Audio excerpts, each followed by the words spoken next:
হে কাফেলার মানুষ, হে কাফেলার মানুষ, হে মক্কার বণিকগণ। উনি বুসরার একজন সাধু।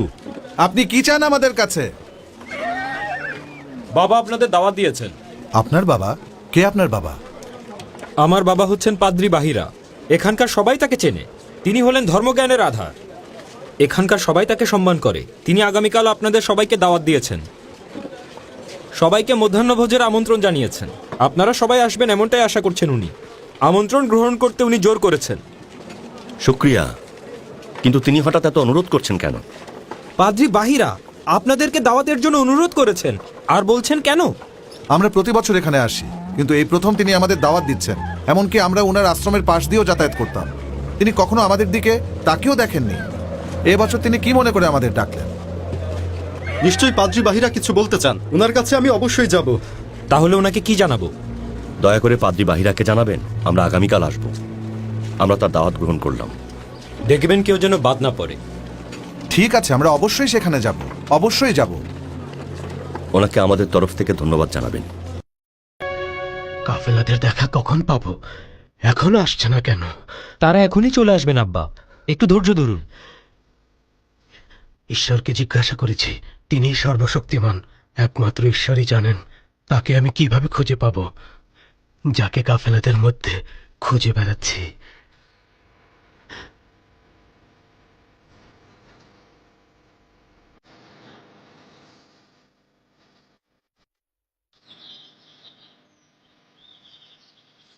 স্বাগতম মক্কার বণিকগণ। আসুন, ভেতরে আসুন। আসুন, জলদি আসুন।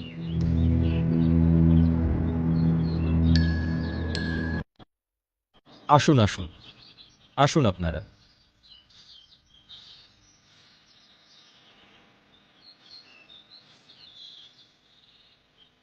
কি মনে হয় আপনার কুরাইশ প্রধান? এখানকার সম্মানিত ব্যক্তি বাহিরা কি আমাদের সাথে ব্যবসা করবেন, নাকি আমাদেরকে তিনি তার ধর্মের দিকে আহ্বানের চেষ্টা করবেন? এটা সত্যি অবিশ্বাস্য ইবনে উমাইয়া। আগে কোনো পাদ্রী তো এভাবে আমাদের ডাকেননি। এক ঈশ্বরবাদী পাদ্রীরা সবসময় আরবীয়দের প্রতি অত্যন্ত সদয় এবং ধর্মপ্রাণ হয়ে থাকে। তাদের আশ্রমগুলোতে ক্ষুধার্তের জন্য আহারের ব্যবস্থাও থাকে। এমন মানুষের মন সৎ ও সুন্দর, জ্ঞানের আধার, সদয় হৃদয়ের হয়। ভেতরে আসুন মক্কা প্রধানেরা, আমাদের আশ্রমে আপনাদের স্বাগতম।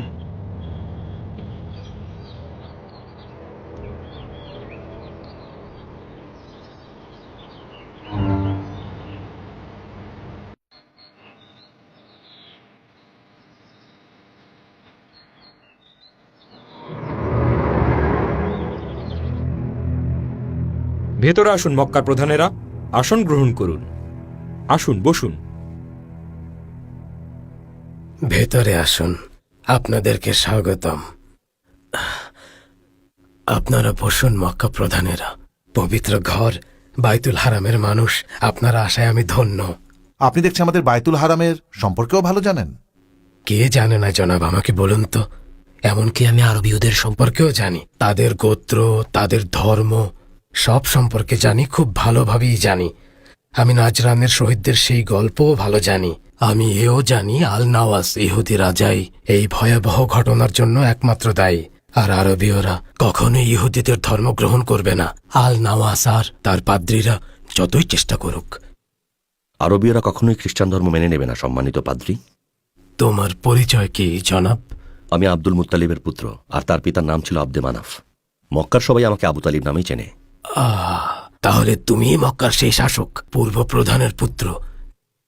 একদম ঠিক বলেছেন। আমন্ত্রণ গ্রহণ করুন, সবাই খাবার গ্রহণ করুন। আব্দুল্লাহ ইবনে জাদানের দাওয়াতের থেকেও এই আয়োজন অনেক সুন্দর হয়েছে। আমরা এর আগে এত সুন্দর খাবারের আয়োজন দেখিনি। আপনারা বসে আছেন কেন? আপনাদের খাবার গ্রহণ করুন।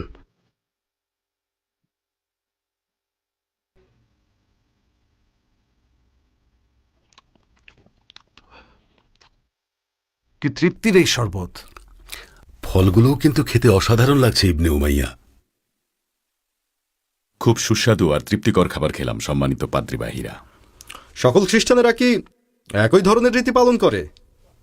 না, তারা সবাই এক না, কয়েকটা দলে বিভক্ত। একই রীতি নয়? তাদের রীতি এতই বিভক্ত যে সেই ব্যতিক্রমতা খুনাখুনির পর্যায়ে নিয়ে যায়। রোমান রাজা খুনের নির্দেশ দেন যারা চ্যালসিডোনিয়ান মানে না। আপনারা দেখবেন আর্যবাদের জ্যাকোবাইটসের অনুসারীদের উপর অনেক অবিচার হয়। এমনকি দেখবেন কপসার ইথোপিয়ানেরাও বাইজান্টাইনের বিরুদ্ধে সংগ্রামে লিপ্ত আছে।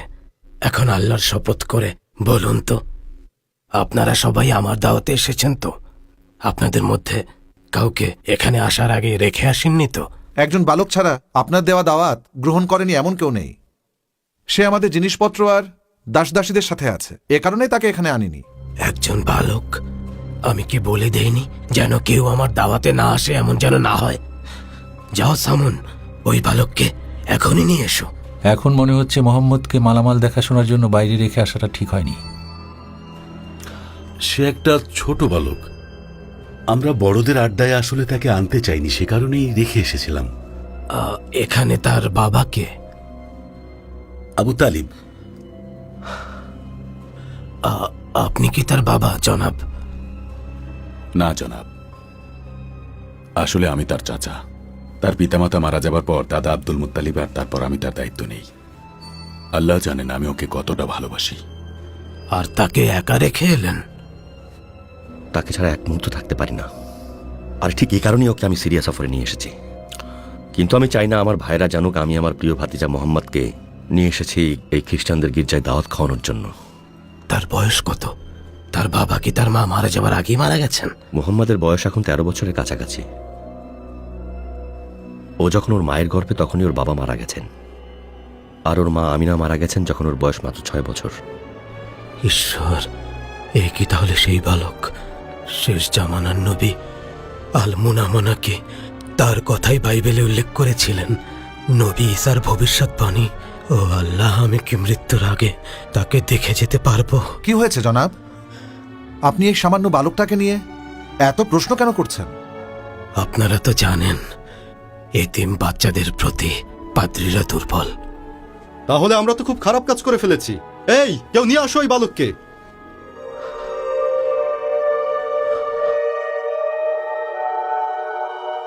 এদিকে আমাদের আশ্রম বালক।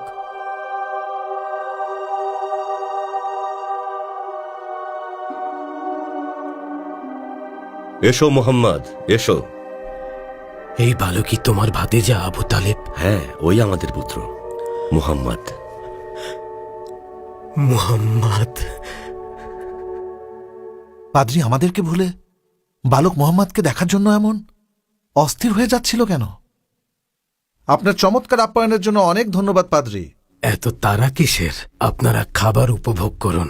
শুক্রিয়া, আমরা অনেক পরিতৃপ্ত হয়েছি। বণিকেরা আমাদের জন্য অপেক্ষা করছে।